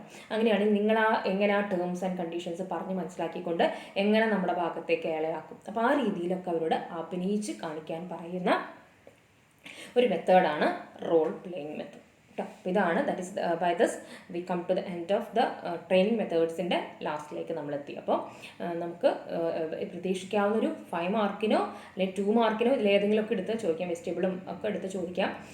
5 മാർക്സിന് ചിലപ്പോൾ ഓൺ ദ ജോബ് മാത്രം അല്ലെങ്കിൽ ഓഫ് ദ ജോബ് മാത്രം ചോദിക്കാം, അല്ലെങ്കിൽ 10 മാർക്സിൻ്റെ എസ്സേ ആയിട്ട് what are the different training methods എന്നുള്ളത് ചോദിക്കാം. അപ്പോൾ കറക്റ്റായിട്ട് ഫ്ലോ ചാർട്ടൊക്കെ വരച്ച് 1 by 1 ആയിട്ട് എന്ത് ചെയ്യണം, that you have to describe it. അല്ലേ? അപ്പോൾ അത്രയാണ് നമ്മുടെ ട്രെയിനിങ് മെത്തേഡ്സ് എന്ന് പറയുന്നത്. ക്ലിയർ ആയിട്ടുണ്ടാവുമെന്ന് വിചാരിക്കുന്നു. Okay, shall we move to the next topic. അപ്പോൾ ട്രെയിനിങ്ങുമായി ബന്ധപ്പെട്ട് നമുക്ക് ഒരു ടോപ്പിക് കൂടി നമുക്ക് ഡിസ്കസ് ചെയ്യാനുണ്ട്. That is types of training. എന്തൊക്കെ വിധത്തിലുള്ള അത് മെത്തേഡുകളായിരുന്നു, നമ്മൾ ഇന്ന മെത്തേഡിൽ ട്രെയിനിങ് നമുക്ക് അവർക്ക് കൊടുക്കാം. എത്രയൊക്കെ തരത്തിലുള്ള ട്രെയിനിങ്ങുകളുണ്ട് എന്നുള്ളത്. That is types of training. അപ്പോൾ നമുക്ക് ഓൾമോസ്റ്റ് ഒരു 4 ടൈപ്സ് ഓഫ് ട്രെയിനിങ്ങുകളാണ് നമുക്ക് പഠിക്കാൻ എന്നുള്ളത്. ടെക്സ്റ്റിൽ അത് നമ്പർ കറക്റ്റ് ചെയ്യാം. 4 ടൈപ്സ് ഓഫ് ട്രെയിനിങ്ങുകളാണ് പറയുന്നത്. അതിൽ ഫസ്റ്റ് എന്ന് പറഞ്ഞിട്ടുണ്ടെങ്കിൽ ഞാനത് എടുക്കില്ല അപ്പോൾ, കാരണം ഞാൻ എടുത്തിട്ടുള്ളതാണ്. That is induction or orientation training. First type of training, type എന്ന് പറഞ്ഞാൽ എന്താണ്, ഓരോ തരത്തിലുള്ള ട്രെയിനിങ് കൊടുക്കാം. അപ്പോൾ ആ ഓരോ തരത്തിൽ ട്രെയിനിങ് കൊടുക്കണമെങ്കിൽ നമുക്ക് ഈ പഠിച്ചിട്ടുള്ള ഏതെങ്കിലും മെത്തേഡുകൾ നമ്മൾ എന്ത് ചെയ്യാം, അഡോപ്റ്റ് ചെയ്യാം എന്നുള്ളതാണ് കേട്ടോ. അതിൽ ഫസ്റ്റ് ടൈപ്പ് പറയുന്നത് induction or orientation training. That is you can go to page number 131 പോയിട്ടുണ്ടെങ്കിൽ ഞാൻ എന്താണ് ദാറ്റ് ഈസ് നമ്മൾ ഇതിൽ സെലക്ഷൻ പ്രോസസ്സിൽ പഠിച്ചിരുന്ന ലാസ്റ്റ് ഒരു സംഭവമായിരുന്നു പ്ലേസ്മെൻറ്റ് ആൻഡ് ഇൻഡക്ഷൻ എന്ന് പറഞ്ഞിട്ട്. അപ്പോൾ അവിടെ ഞാൻ ഇൻഡക്ഷൻ എന്താണെന്ന് കൃത്യമായിട്ട് തന്നെ പറഞ്ഞു തന്നിട്ടുണ്ട്. ഓക്കെ, അപ്പോൾ ഞാനതിവിടെ വീണ്ടും എന്ത് ചെയ്യുന്നില്ല, ഡിസ്ക്രൈബ് ചെയ്യുന്നില്ല. അത് അവിടെ നിന്ന് എന്താണെന്ന് പഠിച്ചു വെച്ചാലും മതി. ഇവിടെ കുറച്ച് അഡീഷണൽ ആയിട്ട് കുറച്ച് കാര്യങ്ങൾ പറഞ്ഞു തന്നിട്ടുണ്ട്. അത് നമുക്ക് എന്ത് ചെയ്യാം, ജസ്റ്റ് ഒന്ന് മെൻഷൻ ചെയ്ത് പോകാം. അപ്പോൾ അത് ഈ ഇൻഡക്ഷൻ അത് നമ്മൾ പറഞ്ഞു ഓർമ്മയുണ്ടോ നിങ്ങൾക്ക്, ഫെമിലറൈസ് ചെയ്യുക എന്നുള്ളതാണ്. അപ്പോൾ അതൊന്ന് വായിച്ചിട്ട് എന്ത് ചെയ്യുക, ഇവിടെ സ്റ്റോപ്പ് ചെയ്തിട്ട് ആ പേജ് എടുത്ത് അത് വായിച്ചിട്ട് എന്ത് ചെയ്യുക, ഇതിലേക്ക് വരും. അപ്പോൾ 2 മിനിറ്റ് അവിടെ പൊക്കോട്ടെ കേട്ടോ, 4 ക്ലാസ് കേട്ടിട്ട് മുഴുവനാക്കാനായിട്ട് സാധിക്കും. അപ്പോൾ ഇതിലെങ്ങനെയാണെന്ന് വെച്ചിട്ടുണ്ടെങ്കിൽ ദാറ്റ് ഈസ് ഇൻഡക്ഷൻ അഥവാ ഓറിയൻറ്റേഷൻ ട്രെയിനിങ് സ്മോൾ ഫേംസ് ആണെങ്കിൽ, അല്ലേ? അപ്പോൾ ഫേംസ് എപ്പോഴും അറിയാം നമുക്ക്, സ്മോൾ ഉണ്ടാവും, മീഡിയം ഉണ്ടായിരിക്കും, ലാർജ് സ്കെയിൽ ഓർഗനൈസേഷൻസ് ഉണ്ടായിരിക്കും. അപ്പോൾ അതിൽ സ്മോൾ ഫേംസ് അല്ലെങ്കിൽ സ്മോൾ ഓർഗനൈസേഷൻസിലാണെന്നുണ്ടെങ്കിൽ ഈ ഇൻഡക്ഷനും ട്രെയിനിങ്ങും ഒന്നും വളരെ ഫോർമൽ ആയിരിക്കില്ല, ഇൻഫോർമൽ ആയിട്ടൊന്ന് ജസ്റ്റ് പരിചയപ്പെടും. അത് അത്രേ ഉള്ളൂ, ചെറിയൊരു ഫേം അല്ലേ, വളരെ അപ്പോൾ അത് ഓർത്ത് വെക്കേണ്ട ഒരു പോയിന്റാണ്. സ്മോൾ ഫേംസിലാണെങ്കിൽ വളരെ ഇൻഫോർമൽ ആയിരിക്കും ഈ പറയുന്ന ഇൻഡക്ഷൻ അഥവാ ഓറിയൻറ്റേഷൻ എന്ന് പറയുന്നത്. പക്ഷേ ബിഗ് ഓർഗനൈസേഷൻസിലാണെങ്കിൽ മനസ്സിലാക്കി വയ്ക്കുക, ലാർജ് ഓർഗനൈസേഷൻസിലാണെങ്കിൽ ഈ പറയുന്ന ഇൻഡക്ഷൻ അഥവാ ഓറിയൻറ്റേഷൻ ട്രെയിനിങ് എന്താണ് 2 to 4 വീക്സ് വരെ ഉണ്ടാകും. 2 ആഴ്ച മുതൽ 4 ആഴ്ച വരെ നീളുന്ന ഈ രീതിയിലുള്ള ഇൻഡക്ഷൻ ഫെമിലറൈസിങ് ദ ഓർഗനൈസേഷൻ എന്നുള്ള പ്രൊസീജിയർ ഉണ്ടാകും. കാരണം അത്രയും വലിയ ഓർഗനൈസേഷനാണ്, അവിടെ പരിചിതമാവുക, അവിടെ ഫെമിലറൈസ് ചെയ്യാന്ന് പറഞ്ഞാൽ അത്ര എളുപ്പമല്ല കേട്ടോ. അപ്പോൾ അതുകൊണ്ട് അതൊരു 2 വീക്ക് തൊട്ട് 4 വീക്സ് 1 മന്തോളം എടുക്കാവുന്നൊരു പരിപാടിയാണ്. എന്നിട്ട് അതിൽ നമുക്ക് ഇവിടെ ഇതിൽ പഠിക്കുകയാണെങ്കിൽ നിങ്ങൾക്ക് 1 2 3 എന്നിട്ട് തന്ന് ഇങ്ങനെ പറഞ്ഞിട്ടുണ്ട്. എന്നിട്ട് ഈ ഒരു ട്രെയിനിങ്ങിൽ നമുക്ക് എന്തിനെ കുറിച്ചൊക്കെ പറഞ്ഞിരുന്നു, ജസ്റ്റ് യു റീഡ് ഇട്ടാ കമ്പനിയുടെ ബാക്ക്ഗ്രൗണ്ട്, കമ്പനിയുടെ പ്രൊഡക്ഷൻ, ഓർഗനൈസേഷൻ സ്ട്രക്ചർ, അതൊക്കെ നമ്മൾ അവിടെ പറഞ്ഞ കാര്യങ്ങൾ തന്നെ ഇവിടെ 1 തൊട്ട് ഒരു 10 പോയിന്റ്സുകളിട്ട് 1 by 1 ആയിട്ട് പറഞ്ഞു. അപ്പോൾ ഇത് പഠിക്കാൻ എളുപ്പമുള്ളവർക്ക് you can study from here, ഇവിടുന്ന് പഠിക്കാം, അല്ലെങ്കിൽ അത് പഠിച്ചവർക്ക് അത് പഠിച്ചാൽ മതി. ഇപ്പം അത് ഒരു ടൈപ്പാണ് induction or orientation training. Okay, the second type is refresher training or retraining. അപ്പോൾ നമുക്ക് റിഫ്രഷർ അവിടെ നിൽക്കട്ടെ, റീട്രെയിനിങ് എന്താണ് റീട്രെയിനിങ് എന്ന് പറയണമെങ്കിൽ, അതായത് ട്രെയിനിങ് ഒക്കെ കിട്ടി ഓൾറെഡി എംപ്ലോയ്മെൻറ്റിൽ തന്നെയാണ്, അവർ എംപ്ലോയി തന്നെയാണ്, അവർക്ക് റീട്രെയിനിങ് ചെയ്യാം, വീണ്ടും ട്രെയിനിങ് കൊടുക്കേണ്ടി വരും. അതിന് തന്നെയാണ് നമ്മൾ റിഫ്രഷ്മെൻറ്റ് എന്ന്. നമ്മൾ എന്തെങ്കിലുമൊക്കെ പരിപാടി നടക്കുമ്പോൾ റിഫ്രഷ്മെൻറ്റ് ഇല്ലേന്ന് ചോദിക്കും. കാരണം നമുക്ക് കുറച്ച് സത്യം പറഞ്ഞാൽ ആ പരിപാടിയുടെ ഇടയിൽ റിഫ്രഷ്മെൻറ്റ് ചോദിച്ചിട്ടുണ്ടെങ്കിൽ നമുക്ക് കിട്ടുന്ന സ്നാക്സ്, ടീ, കോഫി അങ്ങനെയുള്ള കാര്യങ്ങളൊക്കെയാണ്. അതെന്താ വെച്ചാൽ നമുക്കൊന്ന് ഫ്രഷപ്പ് ആവാം. നമ്മളൊരു പരിപാടി ചെയ്തുകൊണ്ടിരിക്കുകയാണ്, നമ്മൾ ടയേർഡാവും, അപ്പോൾ നമുക്ക് അവിടെ നമ്മളൊന്ന് റീഫ്രഷ് ആക്കാൻ വേണ്ടിയിട്ട് ചെയ്യും. അപ്പോൾ അതേപോലെ എംപ്ലോയീസിൻ്റെ ഇടയിൽ കൊടുക്കുന്ന ഈ ട്രെയിനിങ്ങിനെ വിളിക്കുന്ന ഒരു പേരാണ് റിഫ്രഷർ അഥവാ റീട്രെയിനിങ്. അതായത് ഓൾറെഡി എക്സിസ്റ്റിംഗ് എംപ്ലോയീസിന് പുതിയ ടെക്നോളജീസ് വരുമ്പോൾ അവർക്ക് അതിനെക്കുറിച്ച് എന്ത് ചെയ്യണം, അവർക്ക് അറിവ് കിട്ടണം അല്ലേ. അപ്പോൾ അങ്ങനെയുള്ളവർക്ക് വേണ്ടി കൊടുക്കുന്ന ട്രെയിനിങ്ങിനെയാണ് നമ്മൾ റീട്രെയിനിങ് അഥവാ അവരെ ഒന്ന് റിഫ്രഷ് ചെയ്യും. ചിലപ്പോൾ നമ്മൾ പഠിച്ച കാര്യങ്ങളൊക്കെ ചിലപ്പോൾ ചെയ്ത് നമ്മൾ ബേസിക് ആയിട്ട് ചില കാര്യങ്ങളൊക്കെ എന്ത് ചെയ്തിട്ടുണ്ടാവും, മറന്നു പോയിട്ടുണ്ടാവും. കാരണം നമ്മളതിൻ്റെ അഡ്വാൻസ്ഡിലേക്ക് പോയി. ഇപ്പോൾ ആദ്യമൊക്കെ നമ്മൾ കമ്പ്യൂട്ടറൊക്കെ പഠിക്കുന്ന സമയത്ത് ആദ്യം നമുക്ക് വേർഡും എക്സൽ ഡെസ്ക്ടോപ്പിൽ ചില കാര്യങ്ങളൊക്കെയാണ്. അപ്പോൾ ഞങ്ങളൊക്കെ ആണെങ്കിൽ പഠിക്കുന്ന സമയത്ത് അങ്ങനെയാണ്, ഡെസ്ക്ടോപ്പിൽ തന്നെ ചെയ്യാവുന്ന ചില കാര്യങ്ങൾ, ആദ്യം എങ്ങനെ അതിൻ്റെ സ്ക്രീൻ മാറ്റാം എന്നുള്ളതൊക്കെയാണ് പറഞ്ഞുതരിക. പക്ഷെ പിന്നെ ചിലപ്പോൾ നമ്മളതൊക്കെ മറന്നു പോകും. കാരണം നമ്മളതൊന്നും എന്നും ഡെയിലി വൈസിലൊന്നും നമ്മൾ ചെയ്യുന്നില്ല. നമ്മൾ എന്തെങ്കിലും വേറെ ഏതെങ്കിലുമൊക്കെ സോഫ്റ്റ്വെയർ എടുത്തിട്ട് കുറച്ചും കൂടി, കാരണം ഭയങ്കര നമ്മൾ കമ്പ്യൂട്ടർ സയൻസ് കുട്ടികളൊന്നും അല്ല, അല്ലെങ്കിൽ അത് പഠിച്ചവരല്ല, എങ്കിൽ പോലും നമ്മളൊന്നുകൂടി അഡ്വാൻസ്ഡ് ആയി എക്സൽ എടുക്കുന്നു, പവർ പോയിന്റ് എടുക്കുന്നു. അപ്പോൾ നമ്മൾ ബേസിക് ആയിട്ടുള്ളത് മറന്നു പോകും. അത് സ്വാഭാവികം തന്നെയാണ്. ഇപ്പോൾ എനിക്കൊന്നും ഇപ്പോൾ ചിലപ്പോൾ ഡെസ്ക്ടോപ്പിലെ സ്ക്രീൻ എങ്ങനെയാണ് മാറ്റേണ്ടതെന്നൊക്കെ ചോദിച്ചാൽ ചിലപ്പോൾ കുറച്ച് നേരം ചിന്തിക്കേണ്ടി വരും. കാരണം അതൊന്നും ഡെയിലി അന്ന് പഠിക്കുന്ന കാലത്തൊക്കെ നമ്മൾ എന്ത് ചെയ്തിട്ടുണ്ടാവും, വളരെ വളരെ എൻതൂസിയാസ്റ്റിക് ആയിട്ട് ചെയ്തിട്ടുണ്ടാവും. അപ്പോൾ അതൊക്കെ ചോദിക്കണമെങ്കിൽ ഇപ്പോൾ വീട്ടിൽ നമ്മുടെ ചെറിയ കുട്ടികൾ ആരെങ്കിലും ഉണ്ടെങ്കിൽ കമ്പ്യൂട്ടർ പഠിക്കുന്ന ഒരു 4ാം ക്ലാസ് 5ാം ക്ലാസ്സുകാരോടൊക്കെ ചോദിച്ചിട്ടുണ്ടെങ്കിൽ അവരത് എളുപ്പം നമുക്ക് പറഞ്ഞു തരും. അവർ ചെയ്യുമ്പോഴാണ് ഇങ്ങനൊരു കാര്യം ഉണ്ടായിരുന്നു അല്ലേ നമ്മൾ ആലോചിക്കുക. അപ്പോൾ ചിലപ്പോൾ അപ്പോൾ നമുക്ക് റിഫ്രഷ്മെൻ്റ് ആണ് കേട്ടോ. അപ്പോൾ അങ്ങനെ പറയുന്നതാണ് റിഫ്രഷ്മെൻ്റ് എന്നുള്ളത്. ബേസിക് ആയിട്ട് ചില കാര്യങ്ങൾ നമ്മൾ അതെന്ന് വെച്ചിട്ട് അക്കൗണ്ടൻസിയുടെ ബേസിക് മറന്നു പോകാൻ പാടില്ല കേട്ടോ. അത് വേറെ കാര്യം. അത് നമ്മൾ പഠിക്കുന്നത് എപ്പോഴാണ്, നിങ്ങൾ വലുതായി +1 +2ലേക്ക് എത്തുമ്പോഴാണ് നമ്മൾ ബേസിക്സ് പഠിക്കേണ്ടത്. അത് നമ്മൾ ഈ ചെറുപ്പത്തിൽ പഠിക്കുന്ന കാര്യങ്ങളല്ല. ഇപ്പോൾ ജേർണലൈസ് ചെയ്യാനും ലെഡ്ജറിലേക്ക് പോസ്റ്റ് ചെയ്യാനും ട്രയൽ ബാലൻസ് ഉണ്ടാക്കാനും ബാലൻസ് ഷീറ്റ് ഉണ്ടാക്കാനും അറിഞ്ഞിരിക്കണം. റൂൾസ് ഓഫ് അക്കൗണ്ടിങ്ങും അറിഞ്ഞിരിക്കണം. ക്ലിയർ? അത് വേറെ കാര്യം കേട്ടോ. അപ്പോൾ എനിവേ, അപ്പോൾ അതാണ്. അപ്പോൾ അങ്ങനെയുള്ള എംപ്ലോയീസിന് കൊടുക്കുന്ന കമ്പാക്ട് അവർ ഇതിലേക്ക് വരാം. അപ്പം അത് അങ്ങനെ കൊടുക്കുന്ന ട്രെയിനിങ്ങിനെയാണ് റിഫ്രഷർ അഥവാ റീട്രെയിനിങ് എന്ന് പറയുന്നത്. And the basic purpose of refresher training is to accustom the existing work force with the latest method of performing their jobs and improve their efficiency further. ഞാൻ മലയാളം പറഞ്ഞു തരേണ്ട കാര്യമില്ലല്ലോ, നിങ്ങൾക്കത് മനസ്സിലായിട്ടുണ്ടാവും വായിച്ചപ്പോൾ തന്നെ. അതായത് അവരിപ്പോൾ ജോലി ചെയ്യുന്നതുമായിട്ട് ബന്ധപ്പെട്ടുള്ള ലേറ്റസ്റ്റ് മെത്തേഡുകൾ ഓൾറെഡി ഉള്ള എക്സിസ്റ്റിംഗ് എംപ്ലോയീസിനെ പരിചയപ്പെടുത്തി കൊടുക്കുന്ന ഒരു ട്രെയിനിങ് മെത്തേഡാണ് അല്ലെങ്കിൽ ഒരു ടൈപ്പ് ഓഫ് ട്രെയിനിങ് ആണ് റിഫ്രഷർ ട്രെയിനിങ് എന്ന് പറയുന്നത്. അപ്പോൾ അതങ്ങനെ കൊടുക്കുമ്പോൾ അവർക്ക് എന്ത് ചെയ്യും, ഒന്നുകൂടി എഫിഷ്യൻ്റ് ആവും. മറന്നുപോയ കാര്യങ്ങൾ പെട്ടെന്ന് ഓർത്തെടുക്കാം. ചില റൂൾസും ചില പ്രൊസീജിയേഴ്സും പോളിസീസൊക്കെ മറന്നു പോയിട്ടുണ്ടാവും. അപ്പോൾ അത് വീണ്ടും ഓർത്തെടുത്ത് ചെയ്യാനായിട്ട് സാധിക്കും. ആൻഡ് ഡെയിൽ യോട്സ് അദ്ദേഹം ഇതിനൊന്ന് ഡിഫൈൻ ചെയ്തിട്ടുണ്ട്. Retraining programs are designed to avoid personal obsolescence. കണ്ടോ, നമ്മൾ സ്വയം ഒന്ന് കാലപ്പഴക്കമായിട്ട് നമ്മൾ സ്വയം ഒന്ന് പഴമയായി മാറിയിട്ടുണ്ടാവും. ചില കാര്യങ്ങളൊക്കെ മറന്ന് പോയിട്ടുണ്ടാവും. അപ്പോൾ അതൊന്ന് എന്ത് ചെയ്യാം, അതൊന്ന് അവോയ്ഡ് ചെയ്യാൻ, അത് ഇല്ലാതാക്കാൻ വേണ്ടി ഡിസൈൻ ചെയ്തിട്ടുള്ള ഒരു പ്രോഗ്രാമാണ് റീട്രെയിനിങ് എന്ന് പറയുന്നത്. അപ്പോൾ എന്താണ് റീട്രെയിനിങ് എന്ന് പറയുന്നത്? These are the programs that is to quote Dale Yoder എന്നാണ് പറഞ്ഞിട്ടുള്ളത്. That is according to Dale Yoder എന്നാണ് പറയുന്നത്. Retraining is a program. Retraining programs are designed to avoid personal obsolescence. അതായത് നമ്മൾ ഇപ്പോൾ മെഷീനറിക്ക് ഒബ്സോളൻ്റ് ആയെന്ന് പറഞ്ഞാൽ എന്താണ്, അതിന് ഉപയോഗമില്ലാതെയും മാറിയിട്ടുണ്ടാവും. അപ്പോൾ ആ രീതിയിൽ നമ്മൾ ഒരു ഉപയോഗശൂന്യമാവുന്നതിന് ആവാതിരിക്കാൻ വേണ്ടിയിട്ട് നമ്മളെ കൊണ്ട് ഇനി ആവശ്യമുണ്ട് ആ രീതിയിൽ എല്ലാ കാര്യങ്ങളും ഒന്ന് ഫ്രഷ് അപ്പ് ചെയ്യിക്കാനുള്ളതാണ് റീട്രെയിനിങ് എന്ന് പറയുന്നത്. ഇനി എന്തുകൊണ്ടാണ് ഇത് മസ്റ്റ് ആണെന്ന് പറയുന്നത്? അപ്പോൾ അതിന് കുറച്ച് കാരണങ്ങൾ പറയുന്നുണ്ട്. Refresher training is must on account of the following reasons എന്നാണ് പറയുന്നത്. റിഫ്രഷർ ട്രെയിനിങ് നിർബന്ധമായിട്ടും വേണം എന്ന് പറയാനായിട്ടുള്ള ചില കാര്യങ്ങളാണ് പറയുന്നത്. കാരണം എന്താ വെച്ചിട്ടുണ്ടെങ്കിൽ ഫസ്റ്റ് റീസൺ എന്ന് വെച്ചിട്ടുണ്ടെങ്കിൽ ടെക്നോളജി അല്ലേ. ടെക്നോളജി നേരത്തെ പറഞ്ഞ പോലെ it is developing day by day ആണ്. അപ്പോൾ എക്സിസ്റ്റിംഗ് വർക്കേഴ്സിന് പുതിയ പുതിയ ടെക്നോളജീസിനെ കുറിച്ച് അവർ വർക്ക് ചെയ്യുകയാണ്. അപ്പോൾ അവർക്ക് അവർക്ക് ഇപ്പോഴത്തെ ടെക്നോളജീസ് അറിയുന്നുണ്ടാവുള്ളൂ. ലേറ്റസ്റ്റ് ആയിട്ട് വന്ന ടെക്നോളജീസ് അറിയുന്നുണ്ടായിരിക്കില്ല. അതവരെ പഠിപ്പിക്കാനായിട്ടാണ് എന്ത് ചെയ്യുന്നത്? റീട്രെയിനിങ്ങോ റിഫ്രഷർ ട്രെയിനിങ്ങിലേക്ക് പോകുന്നത്. That is the first reason. Second reason പറഞ്ഞാൽ എന്താണ്? ദാറ്റ് ഈസ് എന്ന് പറയുന്നത് ഈ റിഫ്രഷർ ട്രെയിനിങ് അഥവാ റീട്രെയിനിങ് നടത്തുമ്പോൾ ഓൾറെഡി നമ്മുടെ ഉള്ളിൽ കിടക്കുന്ന നമ്മളിന്ന് ബ്രഷപ്പ് ചെയ്യാൻ പൊടി തട്ടിയെടുക്കുക എന്ന് പറയില്ലേ നമ്മൾ ചില കാര്യങ്ങൾ നമ്മുടെ ഉള്ളിൻ്റെ ഉള്ളിൽ പൊടി കിടക്കുന്ന ചില കാര്യങ്ങൾ പൊടി തട്ടിയെടുക്കുക. അപ്പോൾ തന്നെയാണ് പറയുന്നത് brush up their existing knowledge and skills and relearn what they have forgotten. കണ്ടോ, ചിലതൊക്കെ മറന്നു പോയിട്ടുണ്ടാവും. അത് ആരുടെയും കുറ്റമല്ല, നമ്മളത് ഉപയോഗിക്കാതെ ആകുമ്പോൾ ചില കാര്യങ്ങൾ മറന്നു പോകുന്നു. അപ്പോൾ അങ്ങനെ ഓൾറെഡി മറന്നു കിടക്കുന്ന കാര്യങ്ങളുണ്ടെങ്കിൽ അതൊന്ന് റീലേൺ ചെയ്യിക്കുക. അതാണ് ഇതിൻ്റെ രണ്ടാമത്തെ ഒരു കാരണം എന്ന് പറയുന്നത്. പിന്നെ മൂന്നാമത്തെ റീസൺ എന്താണ് പറയുന്നത്?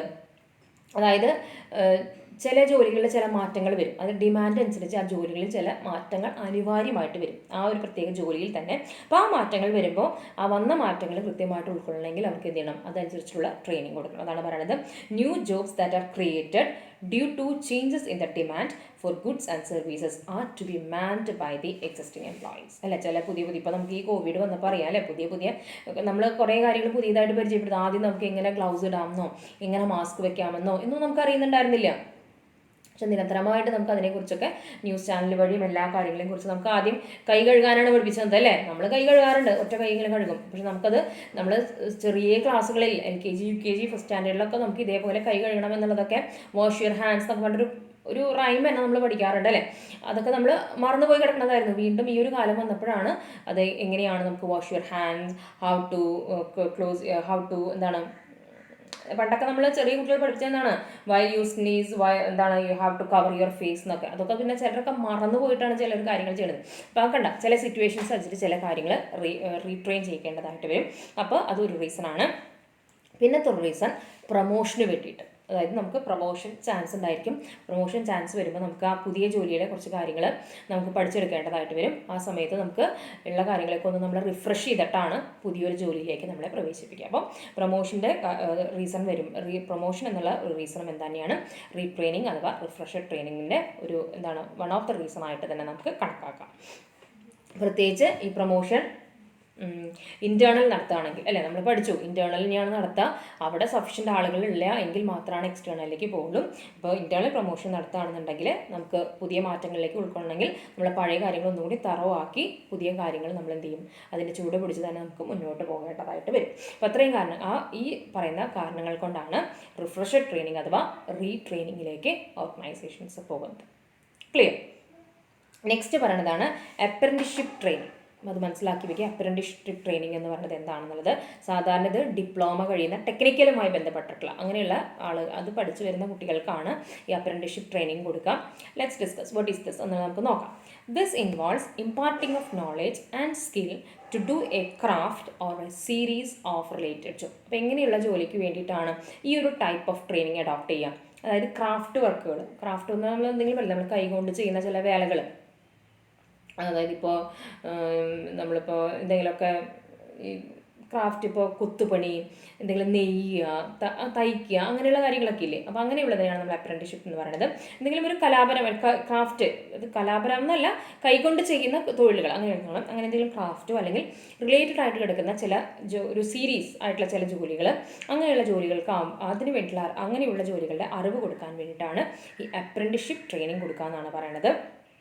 ഇതിനെ സംബന്ധിച്ച് നമ്മുടെ ഗവൺമെൻറ് തന്നെ ഒരു ലെജിസ്ലേഷൻ പാസ് ചെയ്തിട്ടുണ്ടെന്നാണ് പറയുന്നത്, which makes its obligatory for the employer. Obligatory എന്ന് എന്താണ്? കമ്പൽസറി, ഒരു നിയമം പോലെ തന്നെ നമ്മുടെ ഗവൺമെൻറ് അതിനെക്കുറിച്ച് കൃത്യമായിട്ട് നിയമനിർമ്മാണം നടത്തിയിട്ടുണ്ടെന്നാണ് പറയുന്നത്.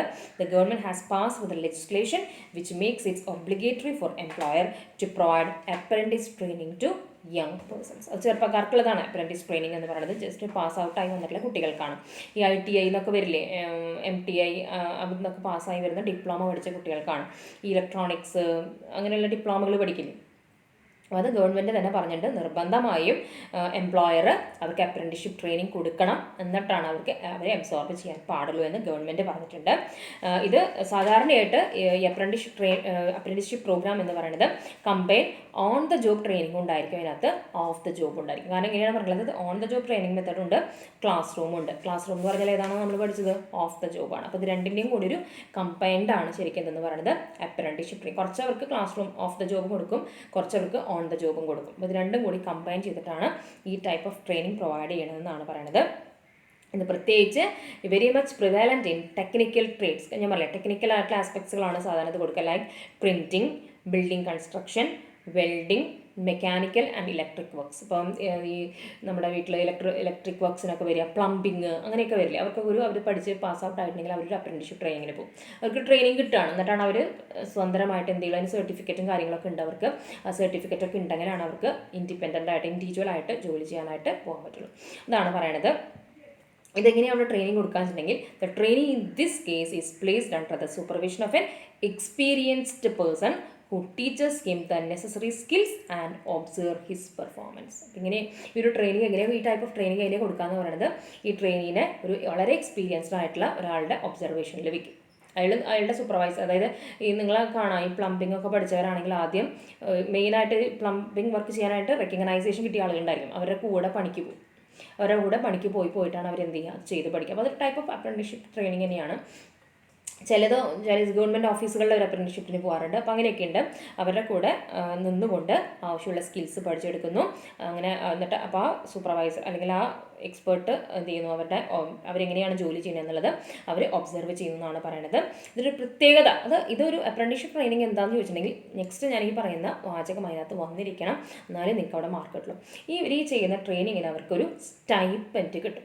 സാലറിയോ വേജസോ ഒന്നുമല്ല അവർക്ക് കിട്ടുന്നത്, പകരം അവർക്ക് കിട്ടുന്നത് പറയുന്നത് ഒരു സ്റ്റൈപ്പൻഡ് എന്നാണ് പറയുക. ഒരു ചെറിയൊരു നോമിനൽ എമൗണ്ട് എന്ന് പറഞ്ഞാൽ സ്മോൾ എമൗണ്ട്, ചിലപ്പോൾ ഒരു 500 1000 1500 അത്രേ കിട്ടുള്ളൂ. അവർക്ക് വന്ന് ആ ജോലി ചെയ്ത് പോണതിന് അവർക്കൊരു ചെറിയൊരു കൂലി പോലെ, അതിന് സ്റ്റൈപ്പൻഡ് എന്നാണ് നമ്മൾ പറയുക, കൊടുക്കും എന്നാണ് പറയുന്നത്. പക്ഷേ ഈ ഒരു കാലയളവ് പൂർത്തിയാക്കി കഴിഞ്ഞിട്ടുണ്ടെങ്കിൽ എന്ത് ചെയ്യുന്നതാണ് പറയുന്നത്, ഉറപ്പായിട്ടും അവർക്ക് എന്ത് കിട്ടുന്നതാണ് പറയുന്നത്, they can surely get good job with higher wages. നല്ല ജോലി, ഹൈ വേജസോട്. ഇപ്പോൾ അവർക്ക് കിട്ടുന്ന സ്റ്റൈപ്പൻഡ് ആയിക്കോട്ടെ, പക്ഷെ അവർക്ക് അതിന് പകരം കിട്ടുന്നത് എന്താണെന്നാണ് പറയുന്നത്, വാല്യുബിൾ സ്കില്ല് കിട്ടും. അവർ കറക്റ്റായിട്ട് സൂപ്പർവൈസ് ചെയ്ത എക്സ്പീരിയൻസ്ഡ് ആളുകളിൽ നിന്ന് വാല്യുബിൾ സ്കില്ല് അവർ പഠിച്ചെടുത്തിട്ട്, എമൗണ്ട് അവർക്ക് കുറവേ കിട്ടുന്നില്ലെങ്കിൽ പോലും ആ സ്കില്ല് പഠിച്ചെടുത്ത് കഴിഞ്ഞിട്ടുണ്ടെങ്കിൽ പിന്നീട് അവർക്ക് എന്ത് ചെയ്യാം, ഹൈ വേജസോട് കൂടി ഏതെങ്കിലും സ്ഥലത്ത് അവർക്ക് പ്ലേസ്മെൻറ്റ് കിട്ടും. അല്ലേ? അതാണ് അപ്രൻറ്റിസ്ഷിപ്പ് ട്രെയിനിങ്ങിൽ പറയുന്നത്. ക്ലിയർ? ഇനി ഇതിൽ തന്നെ മൂന്നാമത്തെ ടൈപ്പ് ഓഫ് ട്രെയിനിങ് ആണ് ഇൻറ്റേൺഷിപ്പ് ട്രെയിനിങ് എന്ന് പറയും. ഇപ്പോൾ ഇൻറ്റേൺഷിപ്പ് എന്നൊക്കെ നമ്മൾ ഒക്കെ പഠിക്കുന്നതാണെങ്കിൽ അറിയാം, ഇൻറ്റേൺ എന്ന് പറയും, ഇൻറ്റേൺഷിപ്പ് എന്നാണ് പറയും. ഇൻറ്റേൺഷിപ്പ് കഴിഞ്ഞു എന്നൊക്കെ നമ്മൾ ചോദിക്കും. ഇതിൽ എങ്ങനെയാണെന്ന് വെച്ചിട്ടുണ്ടെങ്കിൽ, according to thus a vocational institute enters into an arrangement with a business enterprise to provide practical knowledge to its students. ഇവിടെ എങ്ങനെയാണെന്ന് വെച്ചിട്ടുണ്ടെങ്കിൽ, അതിപ്പോൾ ബിസിനസ് എൻ്റർപ്രൈസ്, ആ ബിസിനസ് എൻ്റർപ്രൈസുമായിട്ട് ഏതെങ്കിലും ഒരു വൊക്കേഷണൽ ഇൻസ്റ്റിറ്റ്യൂഷൻ ആണെങ്കിൽ ഇങ്ങനെയുള്ള ചില പ്രാക്ടിക്കൽ എക്സ്പീരിയൻസ് അല്ലെങ്കിൽ പ്രാക്ടിക്കൽ ഓറിയൻറ്റഡ് ആയിട്ടുള്ള കോഴ്സുകൾ പ്രൊവൈഡ് ചെയ്യുന്ന ഇൻസ്റ്റിറ്റ്യൂഷൻസ്, അവർ രണ്ടുപേരും കൂടി എന്ത് ചെയ്യും, കൈകോർക്കും. എന്നിട്ട് അവർ പറയും, നിങ്ങളുടെ അവിടുത്തെ എംപ്ലോയീസിനെ ഞങ്ങൾ ഈ ഒരു കാര്യത്തിൻ്റെ പ്രാക്ടിക്കൽ ആസ്പെക്ട്സുകൾ പഠിപ്പിച്ച് കൊടുത്തുകൊള്ളാം എന്ന് പറയും. അപ്പോൾ അത് ആ ഒരു ടൈപ്പ് ഓഫ് ട്രെയിനിങ്ങിനെയാണ് നമ്മൾ പറയുന്നത് ഇൻറ്റേൺഷിപ്പ് ട്രെയിനിങ്. അപ്പോൾ ഞാൻ നല്ലൊരു എക്സാമ്പിൾ പറഞ്ഞു തരട്ടെ. നമ്മുടെ കോളേജിലുള്ള CMA കോഴ്സ് കൊടുക്കുന്നുണ്ട്, അല്ലേ? BCom സ്റ്റുഡൻസിന് CMA കോഴ്സ് കൊടുക്കുന്നുണ്ട്. അപ്പോൾ അതിങ്ങനെയാണ്, ആ CMA കൊടുക്കുന്ന ഇൻസ്റ്റിറ്റ്യൂട്ടുമായിട്ട് നമ്മുടെ കോളേജ് എന്ത് ചെയ്തിരിക്കുകയാണ്, ഒന്ന് കൈകോർത്തിരിക്കുക. അതായത് അവർ ഒരു അറേഞ്ച്മെൻറ്റ് നടത്തിയിരിക്കുകയാണ്, നിങ്ങളുടെ കുട്ടികൾക്ക് നമ്മൾ തിയറട്ടിക്കലായിട്ട് പഠിക്കുന്ന കാര്യങ്ങളെക്കുറിച്ച് ഒന്നുകൂടി പ്രാക്ടിക്കൽ നോളജ് അവർക്ക് പ്രൊവൈഡ് ചെയ്യാം എന്ന രീതിയിൽ അവരൊരു അറേഞ്ച്മെൻറ്റ് നടത്തിയിരിക്കുകയാണ്. അതാണ് that is A good example for internship training. Okay, it is usually intended for such occasions where advanced theoretical knowledge is to be backed up by practical experience on the job. അപ്പോൾ ഇത് എങ്ങനെയുള്ള ആളുകൾക്കാണ് ഈ ഒരു സംഭവം, ഈ ഒരു arrangement ബിസിനസ്സും അങ്ങനത്തെ ഇൻസ്റ്റിറ്റ്യൂഷൻസുമായിട്ട് നടത്തുക. അതായത് തിയറി പഠിക്കുന്നതിൻ്റെ ഒപ്പം തന്നെ പ്രാക്ടിക്കൽ നോളജും വേണം എന്ന സ്ഥലം. അതായത് ഇപ്പോൾ നമുക്ക് BComന് അറിയാം, അല്ലേ? നമ്മൾ തിയറി അല്ലെങ്കിൽ നമുക്ക് കോമേഴ്സിന് അറിയാം, തിയറി പഠിച്ചുകൊണ്ട് കാര്യമില്ല. How to journalize, how to post ledger, real ലെഡ്ജറിൽ എങ്ങനെ പോസ്റ്റ് ചെയ്യണം എന്നൊക്കെ അറിയണം. അപ്പോൾ അങ്ങനെയുള്ള കാര്യങ്ങളൊക്കെ കൃത്യമായിട്ട് അതേപോലെ തന്നെയാണ് ഇത് പറയുന്നത്. തിയറിയുടെ ഒപ്പം തന്നെ പ്രാക്ടിക്കൽ ആവശ്യമെന്ന് തോന്നുന്ന ജോലികൾക്ക് അല്ലെങ്കിൽ അങ്ങനെയുള്ള സ്ഥാപനങ്ങൾക്ക്, അങ്ങനെയുള്ള ബിസിനസ്സിലെ ജോലിക്കാർക്ക് അങ്ങനെ വേണമെന്നുള്ളവർക്കാണ് ഇങ്ങനെയുള്ള അറേഞ്ച്മെൻറ്റ് വൊക്കേഷണൽ ഇൻസ്റ്റിറ്റ്യൂഷനുമായിട്ട് നടത്താമെന്നാണ് പറയുന്നത്. പ്രത്യേകിച്ച് എക്സാമ്പിൾ പറഞ്ഞുണ്ട്. Engineering students are sent to big industrial enterprises to gain practical work experience. Engineering സ്റ്റുഡൻസിനൊക്കെ ഒരു പ്രാക്ടിക്കൽ വർക്ക് എക്സ്പീരിയൻസിന് വേണ്ടി ഇപ്പം നമ്മുടെ ഇവിടേക്ക് ഒരു കോമൊക്കെ വന്നാൽ പ്രോജക്റ്റ് ചെയ്യാനായിട്ടൊക്കെ നമ്മൾ പറഞ്ഞു വിടും.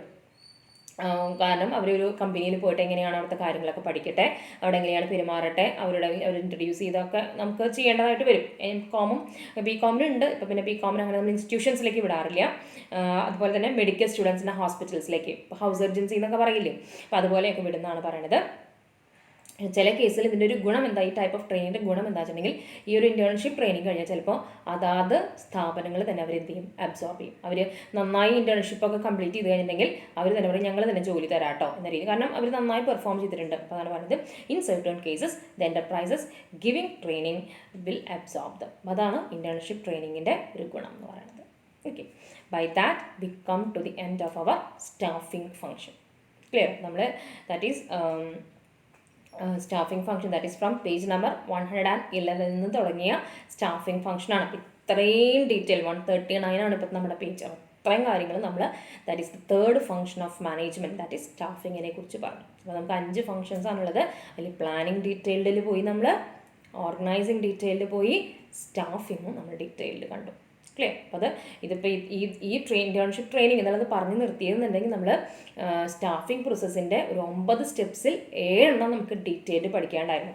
ആ 7 ഡീറ്റെയിൽഡോട് കൂടിയാണ് സ്റ്റാഫിംഗ് എന്നുള്ള ഫംഗ്ഷൻ നമ്മൾ പറഞ്ഞ് അവസാനിപ്പിച്ചത്. ക്ലിയർ? അപ്പം അങ്ങനെയാണെങ്കിൽ ഇനി നമുക്ക് ഏതിലേക്കാണ് നെക്സ്റ്റ് കൊണ്ടുവരിക? നമ്മുടെ 3 ഫംഗ്ഷൻ കഴിഞ്ഞു. ഇനി ബാക്കി 2 ഫംഗ്ഷൻസും കൂടി നിൽക്കുന്നുണ്ട് അല്ലേ? ഏതാണ്? That is directing and control. ഇത് അപ്പം ഈ ചാപ്റ്റർ, ഈ മൊഡ്യൂൾ മുഴുവൻ അതോടുകൂടി നമ്മുടെ ഫംഗ്ഷൻസ് അങ്ങോട്ട് പഠിച്ചു തരും. അപ്പോൾ next that we have to discuss is about the directing function of the next that we are going to ഇനി നമുക്ക് നെക്സ്റ്റ് ഡിസ്കസ് ചെയ്യേണ്ടത് എന്താണെന്നാണ് പറയുന്നത്. ദാറ്റ് ഈസ് ഡയറക്ഷൻ എന്നുള്ള ഫംഗ്ഷനാണ്. അപ്പോൾ നമ്മുടെ 4th മാനേജ്മെൻറ്റ് ഫംഗ്ഷൻസിലേക്ക് നമ്മൾ കയറുകയാണ്. That is direction. ഓക്കെ, അപ്പോൾ എന്താണ് അതിൻ്റെ കുറച്ച് കാര്യങ്ങളാണ്. അപ്പോൾ നമുക്ക് ഈ ക്ലാസ്സിൽ കുറച്ച് കാര്യങ്ങൾ ഫുള്ളായിട്ടൊന്നും നമുക്ക് പറയാൻ പറ്റില്ലെങ്കിലും ഡയറക്ഷൻ എന്ത് ചെയ്യാം, നമുക്ക് സ്റ്റാർട്ട് ചെയ്യാം. എന്ന് വെച്ചാൽ നമുക്ക് ഓരോരോ ടോപ്പിക്കുകൾ എന്ന് പറയുന്നത് നടക്കുന്നില്ല. കാരണം അത് വരുമ്പോൾ നമുക്ക് ടൈമായിട്ട് ചേരുന്നില്ല. നിങ്ങൾക്ക് 45 മിനിറ്റ്സ് തന്നാൽ മതി എന്ന് വെച്ചിട്ടാണ്. അപ്പോൾ ഫൈനൽ ഇയേഴ്സിനൊക്കെ ആണെങ്കിൽ നമ്മൾ 50-55 മിനിറ്റ്സ് വരെയൊക്കെ കൊടുക്കാറുണ്ട് കേട്ടോ. അപ്പോൾ അങ്ങനെയാകുമ്പോൾ നമുക്കൊരു ഭാഗങ്ങൾ എടുത്ത് തീരാറുണ്ട്. ഇതിപ്പോൾ അങ്ങനെ സാധിക്കാറില്ല. Anyway, let us start our the 4th function of management, that is directing.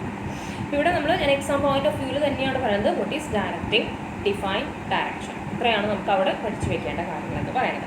അപ്പോൾ ഈ ഡയറക്റ്റിംഗ് എന്ന് പറയുന്നത് that is considered to be the important managerial function എന്നാണ് പറയുന്നത്. That initiates action. ഒരു ആക്ഷനെ ഇനീഷ്യേറ്റ് ചെയ്യുക എന്നുള്ളതാണ്. നമ്മൾ പ്രാരംഭം കുറിക്കുക എന്ന് പറയില്ലേ, ഒരു കാര്യം നമുക്ക് അവിടെ നടപ്പിലാക്കണം. അത് നടപ്പിലാക്കി നമ്മൾ സ്റ്റാർട്ട് ചെയ്യണം അല്ലേ. അപ്പം അങ്ങനെ സ്റ്റാർട്ട് ചെയ്യുന്ന ഒരു മാനേജറിയൽ ഫംഗ്ഷനാണ് ഡയറക്ഷൻ. അപ്പോൾ അത് കറക്റ്റായിട്ട് തന്നെ പഠിച്ചു വയ്ക്കാം. It is A managerial function that initiates action. കാരണം ഇങ്ങനെ പഠിച്ചിട്ടുണ്ടെങ്കിൽ ക്യാരക്ടറിസ്റ്റിക്സ്, നേച്ചർ നമുക്ക് വേറെ സെപ്പറേറ്റ് ചെയ്ത് പഠിക്കേണ്ടി വരില്ല. അല്ലേ? പിന്നെ എന്താണെന്നാണ് പറയുന്നത്, literally it means moving into ആക്ഷനാണ്. ലിറ്റററി ആയിട്ട് നമ്മൾ പറയുകയാണെന്നുണ്ടെങ്കിൽ നമ്മൾ എന്ത് ചെയ്യുകയാണ്, നമ്മളിനി കുറച്ച് ആക്ഷനിലേക്ക് പോവാണ്. ദാറ്റ് ഈസ് നമ്മൾ ഇനി അവിടെ കുറച്ച് കാര്യങ്ങൾ ചെയ്യാൻ പോകുകയാണ്. ഡയറക്റ്റിംഗ് എന്ന് പറഞ്ഞാൽ കുറച്ച് കാര്യങ്ങൾ ചെയ്യാൻ പോകുകയാണെന്നാണ് പറയുന്നത്.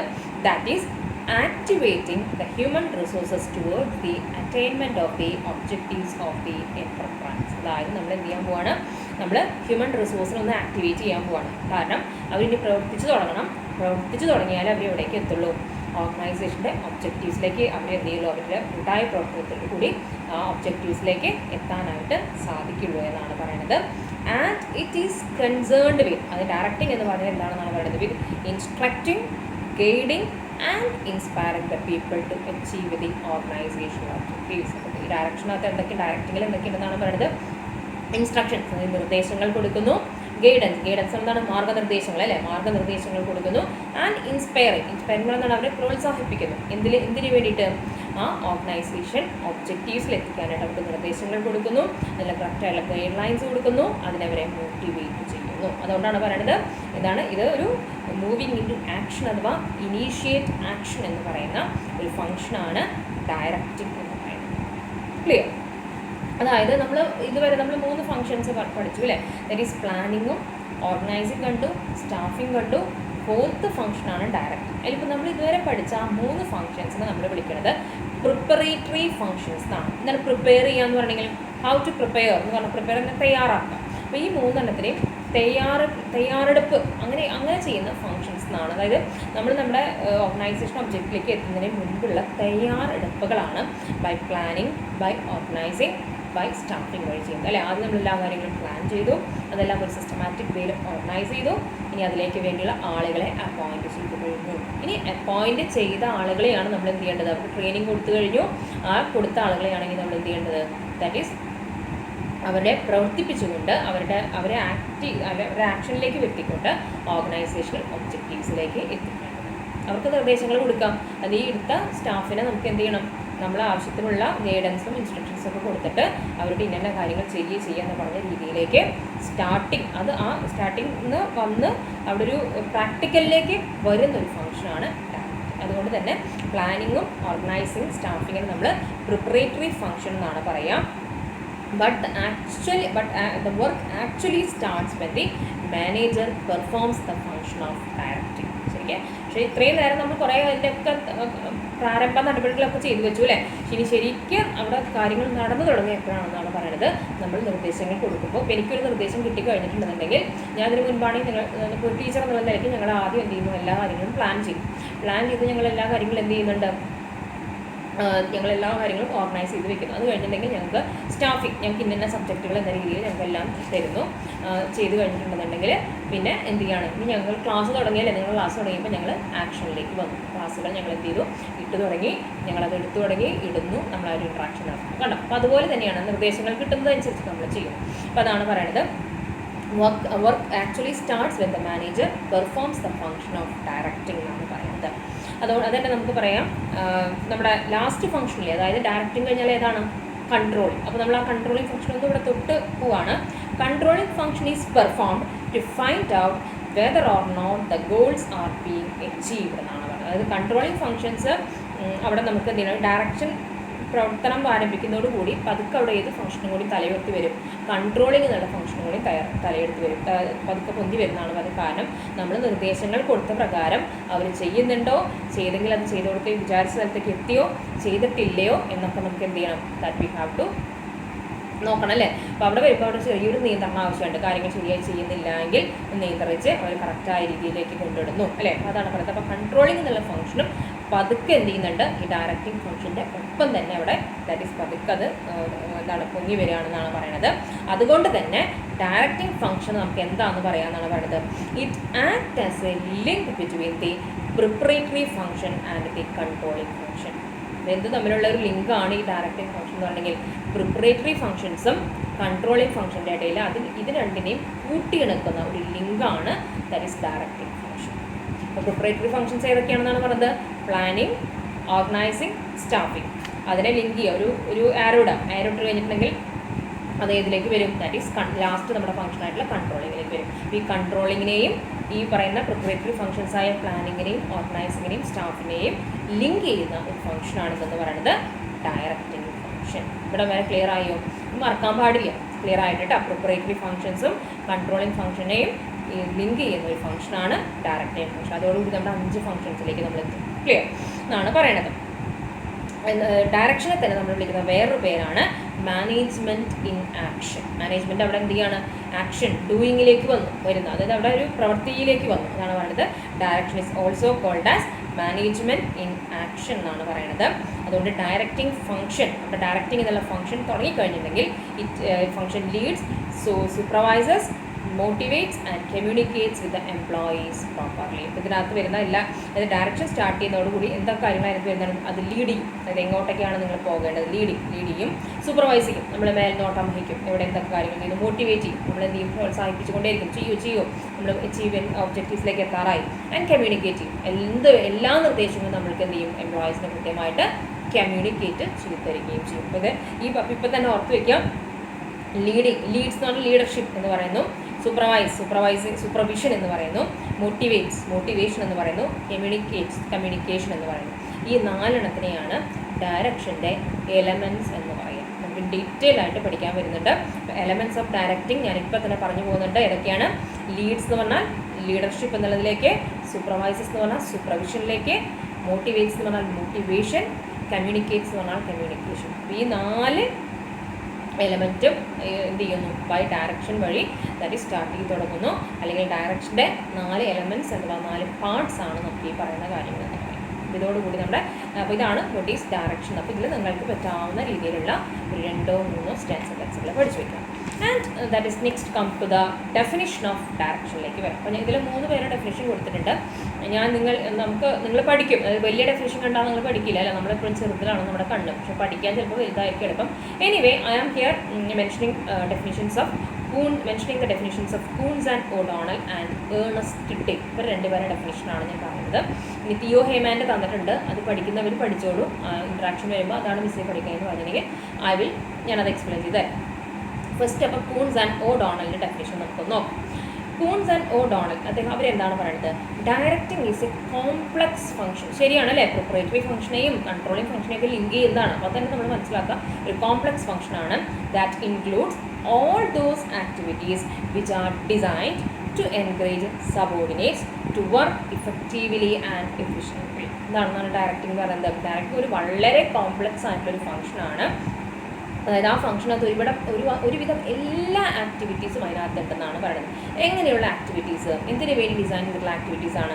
സബോർഡിനേറ്റ്സിനെ എൻകറേജ് ചെയ്യാം. എന്തിനെ എൻകറേജ് ചെയ്യാനായിട്ട്? അവർ വളരെ എഫിഷ്യൻ്റായിട്ടും ഇഫക്റ്റീവായിട്ടും അവർ വർക്ക് ചെയ്യുന്നതിനെ അവർ എൻകറേജ് ചെയ്യുന്ന എല്ലാ ആക്ടിവിറ്റീസും ഉൾക്കൊള്ളുന്ന ഒരു കോംപ്ലക്സ് ഫംഗ്ഷനാണെന്ന് പറയുന്നത് ഡയറക്റ്റ്. അതാണ് കൂൺസ് ആൻഡ് ഓഡോണൽ ഡയറക്റ്റിങ്ങിനെ ഡിഫൈൻ ചെയ്തിരിക്കുന്നത്. ഓക്കെ, ഇനി ഏണസ്റ്റ് ഡെയിൽ എങ്ങനെയാണ് അദ്ദേഹം ഡിഫൈൻ ചെയ്തിരിക്കുന്നത് എന്നുള്ളതാണ്. Directing is telling people what to do and seeing that they do it എന്നാണ് പറയുന്നത്. The best of their ability. Ernest Dale പറയുന്നത് എങ്ങനെയാണ്? ഡയറക്റ്റിംഗ് എന്ന് പറഞ്ഞാൽ എന്താണ്? നിങ്ങൾ എന്താണ് ചെയ്യേണ്ടതെന്ന് അവർക്ക് ആദ്യം നമ്മൾ പറഞ്ഞു കൊടുക്കുന്നു അല്ലേ? എങ്ങനെയാണ് നിങ്ങൾ ചെയ്യേണ്ടത്? വാട്ട് ടു ഡു എന്നുള്ളത് പറഞ്ഞു കൊടുക്കുന്നു. എന്നിട്ട് നമ്മൾ എന്ത് ചെയ്യുന്നു? നോക്കുന്നു. സീ എന്നിട്ട് എന്താണ്? ആ പറഞ്ഞത് അവർ ചെയ്യുന്നുണ്ടോ?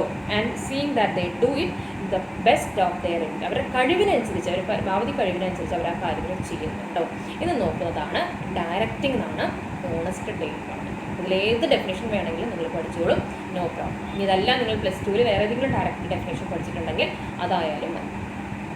ഓക്കെ, ആൻഡ് ഫ്രം ദിസ് ഈ മീനിങ്ങും ഡെഫിനേഷനൊക്കെ പഠിച്ചതിൽ നിന്ന് that we can come to the nature or characteristics of ഡയറക്ഷനിലേക്ക് നമുക്ക് ഇത് കഴിയുമ്പോൾ ഏകദേശം നമുക്ക് എന്ത് ചെയ്യാം, എന്തൊക്കെയാണ് ഡയറക്ഷൻ്റെ നേച്ചർ എന്താണ്, ഇതിൽ നിന്ന് തന്നെ നമുക്ക് വി ക്യാൻ എക്സ്ട്രാക്ട് എന്നാണ് പറയുന്നത്.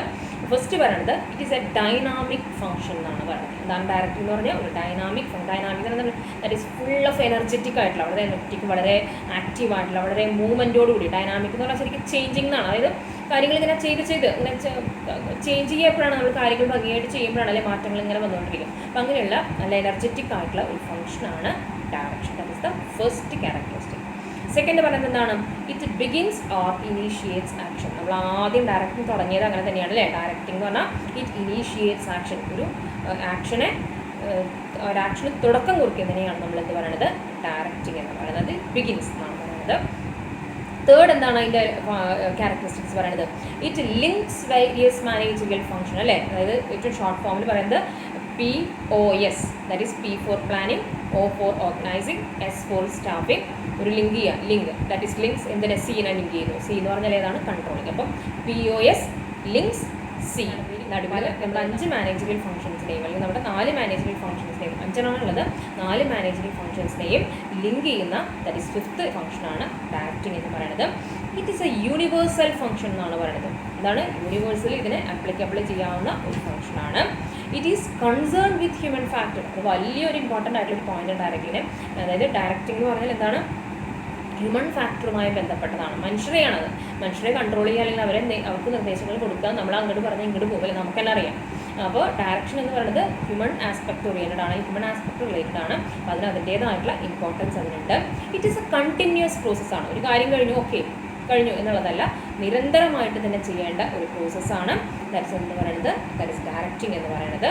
And it is performed at all levels of management, whether it is in top level, lower level or middle level എവിടെ ആയിക്കോട്ടെ അതിൻ്റെ ഏത് ലെവലിലായാലും അത് പെർഫോം ചെയ്യുക തന്നെ വേണം എന്നാണ് പറയുന്നത്. അപ്പോൾ ഇത്രയാണ് നേച്ചർ ഓഫ് ക്യാരക്ടറിസ്റ്റിക്സ് ഓഫ് ഡയറക്ഷനിൽ പറയുന്നത്. ഫസ്റ്റ് എന്താണ് പറയുന്നത്, അതൊരു ഡൈനാമിക് ഫംഗ്ഷനാണ്. ഇറ്റ് ബിഗിൻസ് ഓർ ഇനീഷ്യേറ്റ്സ് ആക്ഷനാണ്. It links various managerial functions. It is a universal function. It is concern with human factor. It is a continuous process and it is performed at all levels of management. അപ്പോൾ ഒരു കാര്യം ഇവിടെ recall ചെയ്യാനുണ്ട്. ഏതൊക്കെയാണ് different levels of management? Top level ഉണ്ടാകാം, middle level ഉണ്ടായിരിക്കാം, lower level ഉണ്ടായിരിക്കാം. ഏത് ലെവലിലായാലും ശരി അവിടെ ഏത് ഫംഗ്ഷൻ ആവശ്യമാണ്? ഡയറക്റ്റിംഗ് എന്നുള്ള ഫംഗ്ഷൻ ആവശ്യമാണ്. Okay, next that we are going to discuss about the importance of directing ആണ് നമ്മൾ പറയുന്നത് കേട്ടോ. അപ്പോൾ അതിൽ നമുക്കൊരു 4-5-6 പോയിന്റ്സുകൾ തന്നെ എന്താണ് ഇത്രമാത്രം ഇമ്പോർട്ടൻസ്, ഡയറക്റ്റിംഗ് ഇത്രമാത്രം ഇമ്പോർട്ടൻ്റ് എന്ന് പറയാനുള്ള റീസൺ എന്താണെന്നുള്ളതാണ് പറയുന്നത്. അതായത് മാനേജ്മെൻറ്റ് പ്രോസസ്സിൻ്റെ ഹാർട്ട് എന്നാണ് ഡയറക്റ്റിംഗ് ഫംഗ്ഷൻ. ഹാർട്ട് എന്ന് പറഞ്ഞാൽ ഹൃദയം അല്ലേ, ഒരു മനുഷ്യ ശരീരത്തിൻ്റെ ഏറ്റവും ഇമ്പോർട്ടൻ്റ് ആയിട്ടുള്ളൊരു ഓർഗനാണ് ഹാർട്ട് അല്ലേ. അതേപോലെ തന്നെയാണ് ഡയറക്റ്റിനെ കുറിച്ച് പറയുന്നത്. മാനേജ്മെൻറ്റ് പ്രോസസ്സിൻ്റെ ഹൃദയമാണ് ഡയറക്റ്റിംഗ് ഫംഗ്ഷൻ എന്നാണ് പറയുന്നത്.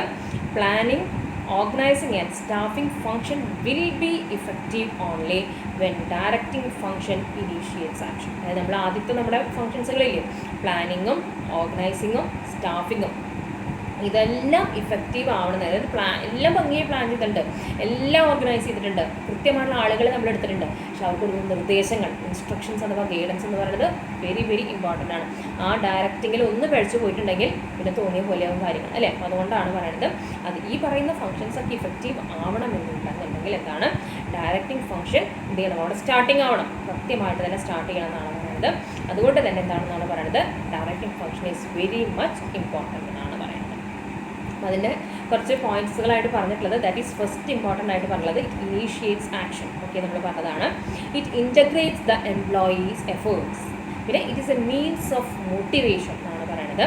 പിന്നെ എന്താണ്, ഇറ്റ് പ്രൊവൈഡ് സ്റ്റെബിലിറ്റി, ഒരു സ്ഥിരത കൊണ്ടുവരുന്നുണ്ട്, and balance in the organisation. പിന്നെ ഇറ്റ് ഫെസിലിറ്റേറ്റ്സ് ചേഞ്ചസുകളെ അതായത് വളരെയധികം ഫെസിലിറ്റേറ്റ് ചെയ്യുന്നുണ്ട്, and it deals with human factor. ഇതൊക്കെയാണ് ഇതിൻ്റെ ഇമ്പോർട്ടൻസ് ഓഫ് ഡയറക്റ്റിംഗ് എന്ന് പറയുന്നത്. ഇതിൻ്റെ എക്സ്പ്ലനേഷനിലേക്ക് നമുക്ക് പോകണം. That we will do in the next class. Okay, that's for today. Thank you, my dear students, for watching my class.